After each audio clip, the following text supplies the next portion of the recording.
Building এর ইয়েতে যাচ্ছেন যে অল্প সময় অন্যদের ফিলাপ করে দিয়েছি, বাট এখানে এসে আমি জানলাম যে ল্যান্ড জানতাম না, তাহলে এই কোশ্চেনের অনেক কিছু আবার চেঞ্জ করতে হবে, অনেক কিছু ভিতরে একটা অংশ। কারণ আপনি বলছেন যে একাডেমিতে কোথায় বলে ভালো হয়, আমার মতামত আছে আমি একটা নির্জন জায়গায়, হ্যাঁ ট্রেনিং একাডেমি শুধু অ্যাসিবিলিটি যেমন ব্র্যাকে ট্রেনিং একাডেমি যখন গান্ধীপুরে করছে তখন সিনিয়র বুকও যেত না যত দূরে করছিল, কারণ নির্জন জায়গা। আমার জায়গা যদি ফিস থাকে সেই জায়গার উপর কোশ্চেন করতে না পারে, আপনি তো জায়গা চেঞ্জ করতে হবে, পারবেন?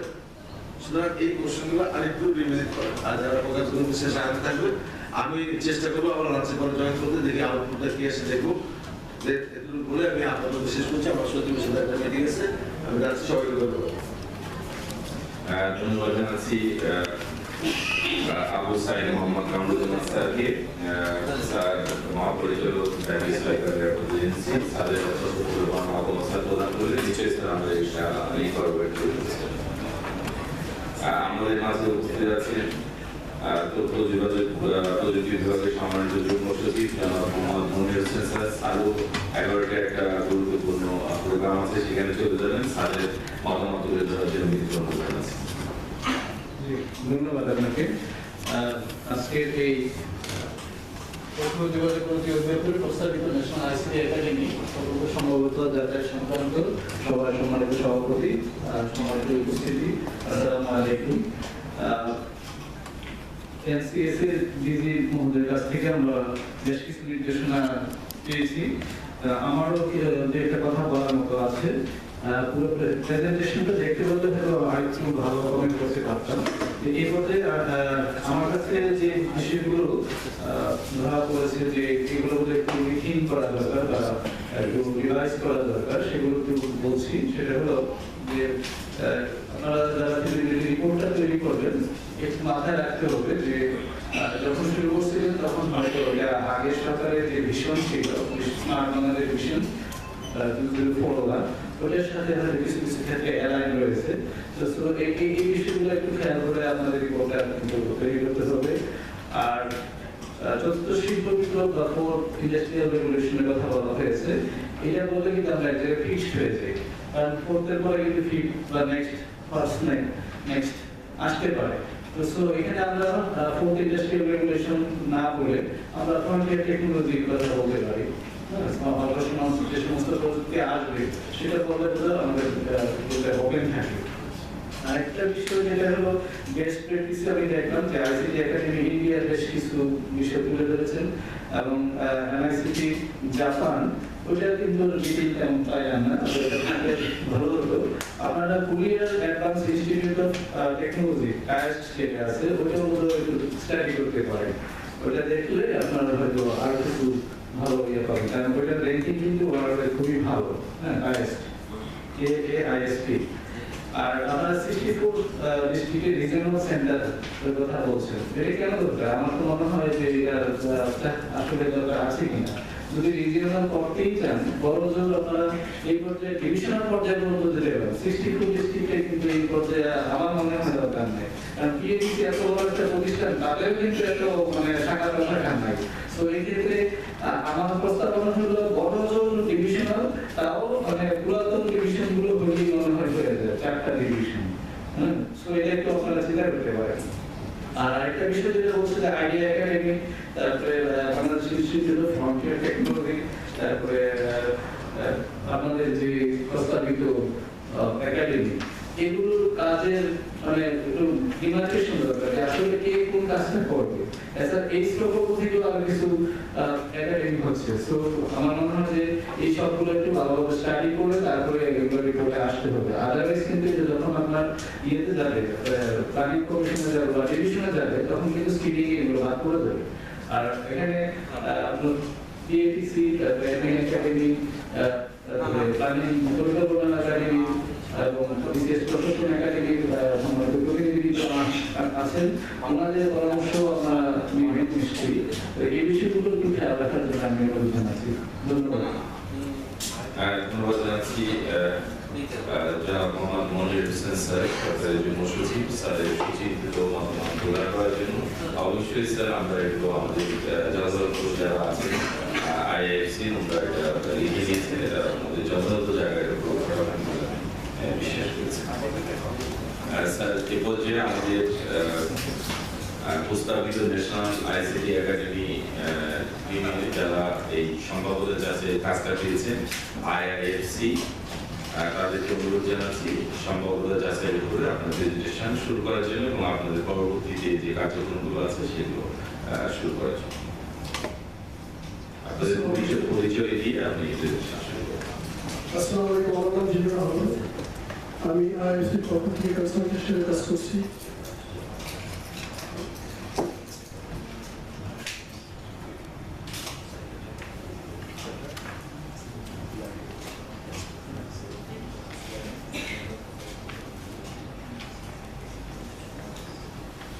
আমার কাজটা আসলে অনেক সহজ হয়ে গেছে আজকে যেটা দেখতে পাচ্ছি, কারণ দুজন বিশিষ্ট ব্যক্তির কাছ থেকে আমাদের ফিডব্যাকটা পেলাম। প্লাস আমাদের ওপেনিং স্পিচে আমাদের সভাপতি মহোদয় জনাব মোহাম্মদ আনোয়ার সাহেব যে সুন্দরভাবে আর্টিকুলেট করলেন এবং ফ্লোটাকে ছেড়ে দিয়েছেন, তাতে আমার কাছে মনে হয়েছে যে আমাদের কাজটা অনেক সহজ হবে। তবে শুধু একটু বলে দিই আমাদের আজকের পারপাসটা কি। আজকের পারপাসটা বেসিক্যালি যে কোশ্চেন পেপারটা আমরা তৈরি করেছি for different stakeholders level, সেটা একটা ভ্যালিডেশন এবং সাথে একটা রিসার্চ মেথডোলজি আমাদের আছে, will be having short presentation on that. সেটা আতুলি বিচ্ছুতিগুলো আমাদের নজরে যেটা আসবে, যেটা ইমপ্রুভ করা যেতে পারে সেই জায়গাগুলোতে যদি কাইন্ডলি আপনারা অ্যাড্রেস করেন। তবে প্রশ্ন বলা যেটা আমরা তৈরি করেছি সেখানে বেশ কিছু পরিবর্তন পরিচালন প্রয়োজন, যেটা আমরা বুঝতে পারলাম যে বিশেষ করে ICT একাডেমি যেটা প্রস্তাবিত হতে পারে সেটার জায়গা সম্ভবত নির্বাচনে, আর এটা নিয়ে কিন্তু আমাদের কিছু কনফিউশনস ছিল। However, we will definitely discuss with UICT in more details and make a clear conception of that, and then take a decision on taking the question as necessary. আমার প্রেজেন্টেশনটা মোটামুটি বেশ দীর্ঘ ছিল, কিন্তু সুলতান সাহেব যে সুন্দর করে আর্টিকুলেট করেছেন তাতে করে আমাদের এই ন্যাভিগেশনটা অনেক সহজ হয়ে গেল।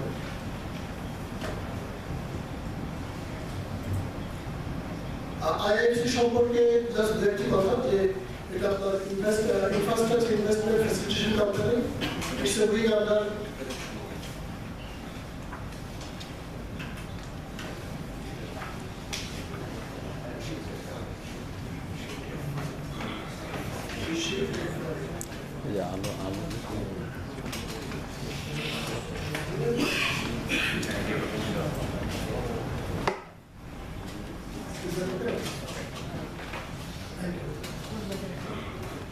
এটা পিআরডি আন্ডারে আমাদের মিনিস্ট্রি অফ ফাইন্যান্স এবং এটা আমরা PPR সিস্টেমে কাজ করে। এটা নিয়ে ডিটেইলস প্রোভাইড করেছেন ভালো প্রয়োজন। Let's get into the business.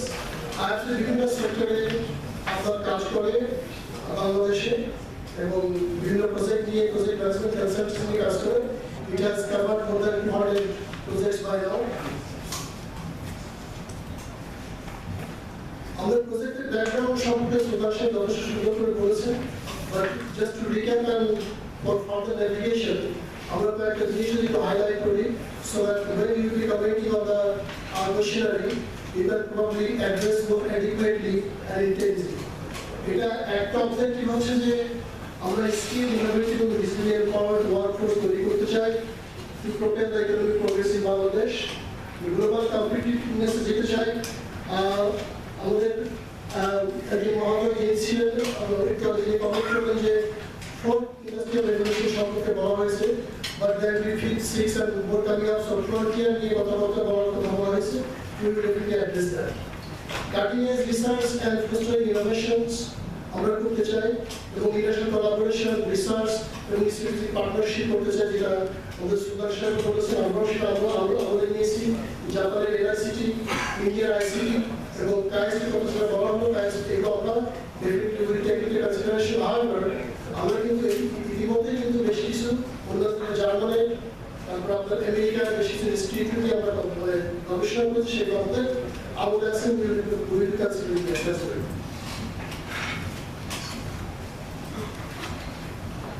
Project objective is develop efficient workforce, advance technical research, enhance Bangladesh global competitiveness, drive economic transformation, livelihood improvement, and promote international competitiveness.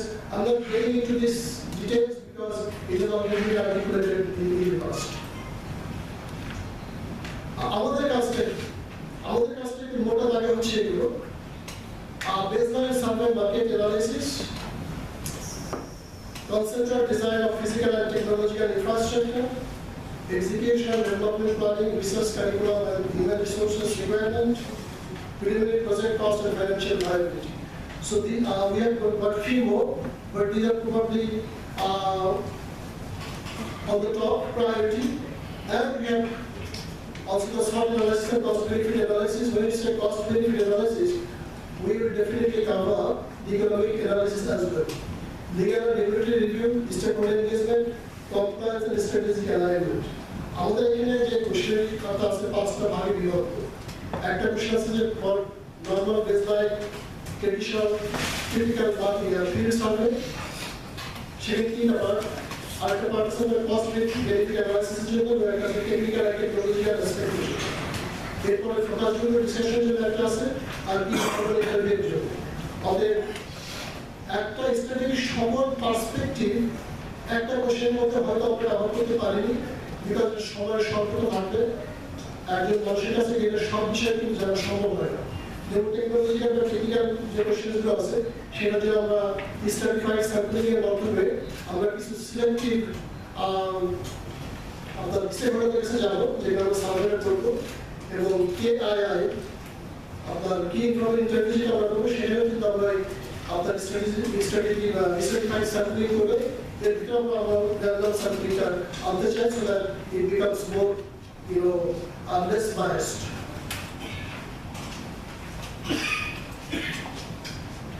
আমাদের স্টেকহোল্ডার মধ্যে আমরা এগুলো কভার করার চেষ্টা করেছি।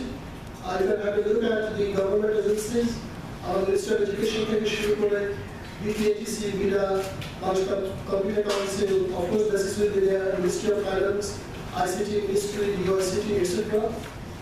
Education institution will have private and public universities, technical and vocational qualifications offering institutions, National Skills Development Authority, polytechnics and free NGOs, industry partners our non-legacy development that it is limited to that, so it will be taken more at random. Telecommunications companies will be there, business association chambers, Dhaka chambers for example, will be included to include the stakeholders for their important feedback. Community and youth organization as a local community groups, NGO as a local NGO, student associations as a academics and research ICT researchers from universities, education policy experts, our coordinated education policy experts, informative already record procedures are revised once we rectify the question. Consultants in the industry experts concerning firms, those who are associated with ICT, industry experts and trainers, potential beneficiaries are primary students, job seekers, and professionals, and funding bodies, local and international, and corporate sponsors and social responsibility করতে চান।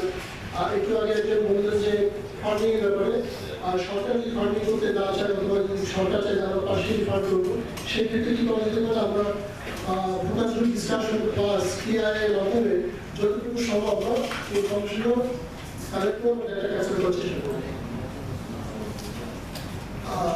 এটা একটা বড় একটা part আমাদের demand analysis for the market. So market benchmarking, SWOT analysis, alignment with strategic plans, problem identification, stakeholder engagement, কিভাবে ensure করা যায় সেটা আমাদের একটা বড় চ্যালেঞ্জ এবং activity for this demand analysis work. আর এরপর আপনার ইউএস অ্যানালাইসিস আছে, ট্রেনিং নিডস অ্যাসেসমেন্ট আছে, ICT based system of evaluation আছে, government interventions আমাদের এখানে we need to identify the government interventions কিভাবে অ্যাড্রেস করা হবে, চ্যালেঞ্জ এবং অপরচুনিটিগুলো কি আছে। এবং একটা দিন সেখানে আজকে আলোচনায় উঠে আসছে যে একটা শিফট এবং আইডিয়া প্লাস এখানে আরো বেশি কিছু আলফাবেটিক ডিস্ট্রিবিউশন আর কারণে সো তাদের যে নীতিমালা, তাদের যে দিগদর্শন, তাদের যে প্রেক্ষাপট সেটার সাথে চিন্তা করে এখানে আমরা কিভাবে এটাকে ডিফারেন্সিয়েট করছি এবং কেন করছি সেটা সম্পূর্ণ যাচাই করে দেখতে হবে। এটা উপযোগী একটি থাকলেও কিন্তু উপস্থিত forward, otherwise we have to take the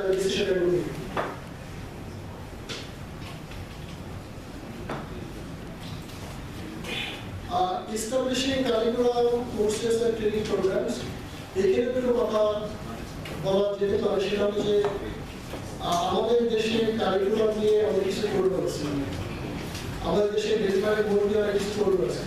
আমরা দেশে বিদেশে বিভিন্ন সময় দেখছি যে আমাদের কারিকুলাম নিয়ে প্রতি বছরে কিন্তু অনেক ধরনের গবেষণা হয়, আমাদের দেশে হবে, বাট সেটাকে আরো কিভাবে সুসংহত করা যেতে পারে এবং এই ন্যাশনাল আইসিটি একাডেমি সেই জায়গাগুলোতে কিভাবে অ্যাড্রেস করতে পারে। এর পাশাপাশি আমাদের ডিজাস্টার ম্যানেজমেন্ট আছে, এগ্রিকালচার আছে, অফকোর্স আমাদের দেশে অনেক প্রতিষ্ঠান আছে যারা এগুলো করছে, but in addition to that এই গভর্নমেন্টের মধ্যে আমরা কিভাবে এটাকে আরো যৌক্তিকতা সহকারে সরকারের কাছে প্লেস করতে পারি, সেটা আমাদের একটা বড় চ্যালেঞ্জ দেখে। টেকনিক্যাল অ্যানালিসিস এটা আমাদের কিভাবে ওরা এটা করছেন বা সেটা আমাদের আজকের আলোচনার বিষয়বস্তু নয়, আমরা এটা স্ক্রিন করি। এটাও financial and economic analysis will definitely depend on the market analysis as well. The market analysis সাথে আমাদের ডিমান্ডটা যখন ম্যাচ করবো, তারপর আমরা বুঝতে পারবো যে আমাদের কয়টা বিল্ডিং লাগবে, কত স্কোয়ার ফিট জায়গা লাগবে, কতগুলো মানুষজন লাগবে, কীভাবে ফিজিক্যাল স্ট্রাকচার লাগবে, আইসিটি টেকনোলজি আমাদের কীভাবে এখানে বিল্ডিং করতে হবে, তার উপরে ভিত্তি করে আমাদেরকে ফাইন্যান্সটা বা কস্ট ক্যাপিটালটাকে সাজাতে হবে। Human resources are part of that, also relate to the demand analysis. It is a team consideration and demand analysis, government নীতিমালা এবং গভর্নমেন্ট কিভাবে চাচ্ছে, আইসিটি কিভাবে চাচ্ছে, সেটা সম্পূর্ণ সন্ধান এগুলো একটা কাজ। Risk and sensitivity analysis will be also part of our research activity. And our stakeholders সাথে যে কনসালটেশন করছি, government অফিশিয়ালস, ICT experts, educators, civil society will be covered, এবং the consultation will focus on the fourth industrial revolution কথা বলা হয়েছে, but definitely and emerging technology advances কথা কিন্তু পাশাপাশি আসে, so I think it will be definitely covered in that aspect. আমরা যখন অ্যাডভান্স স্কিল নিয়ে কথা বলবো, তখন আমরা ইনোভেশন, ডিজিটাল ট্রান্সফরমেশন ও ওয়ার্কফোর্স ডেভেলপমেন্ট নিয়ে আমরা কথা বলবো। বাংলাদেশ থেকে কিন্তু আমাদের প্রচুর মানুষ কিন্তু বিদেশে এখন কাজ করছে, which is true, but at the same time আমাদের মূল ফরেক্স আর্নিং এর জায়গাটা কিন্তু আসলে লেবার ফোর্স। আমরা এটা রিলিস্টন এর সাপ্লাই লেবার, ডে ওয়ার্কার্স, আমরা কিন্তু বাংলাদেশ থেকে কিন্তু পিছিয়ে আছি। যেমন দেখেন বাংলাদেশ থেকে অনেক ডাক্তার কিন্তু আমরা পাঠাতে পারি, বাট নার্স পাই আমরা যথেষ্ট করি না। অনেক ইঞ্জিনিয়ার কিন্তু বাংলাদেশের বাইরে কাজ করে, আইসিটি সেক্টর কাজ করে, বাট আমরা কিন্তু রিসার্চ এক্সপোর্ট করতে পারি না। এবং একইভাবে পরিমাণ কিন্তু আইসিটি প্রফেশন এক্সপোর্ট করতে পারে না, which is true, বাট পাশাপাশি দেশ কিন্তু পাচ্ছে। Even if you compare with Sri Lanka and Pakistan, they are much ahead of us. এগুলো আমি স্ট্যাটিস্টিক্স জেনে কথা বলছি, আমাদের জায়গাগুলো তোমরা অ্যাড্রেস করবার সুযোগ আছে, একটা গ্যাপ আমাদের আছে। আমাদের কাছে সুচিন্তিত মতামত এবং ফিডব্যাক থেকে হয়তো সেটাকে আমরা আরো সুযোগের সামনে পাচ্ছি। আমরা কি করতে চাই, এটা একটা ছোট্ট প্রেক্ষাপট আমরা এখানে মেনে ধরবার চেষ্টা করছি যে list of business initiatives, innovations, collaborations and programs and courses for NICT is approximate. It is not conclusive. So এর মধ্যে একটা ভাগ আমরা করেছি, রিসার্চ ইনিশিয়েটিভ যেটা আমরা রিসার্চ ল্যাব করতে চাই, তার আমরা অনেক কিছু আছে এখানে, দুইজন যারা আছেন তারা এগুলো সম্পর্কে আমার চেয়ে আমাদের অনেক থেকে ভালো জানেন, সব ডিটেলস যাচ্ছে না। Global competition challenges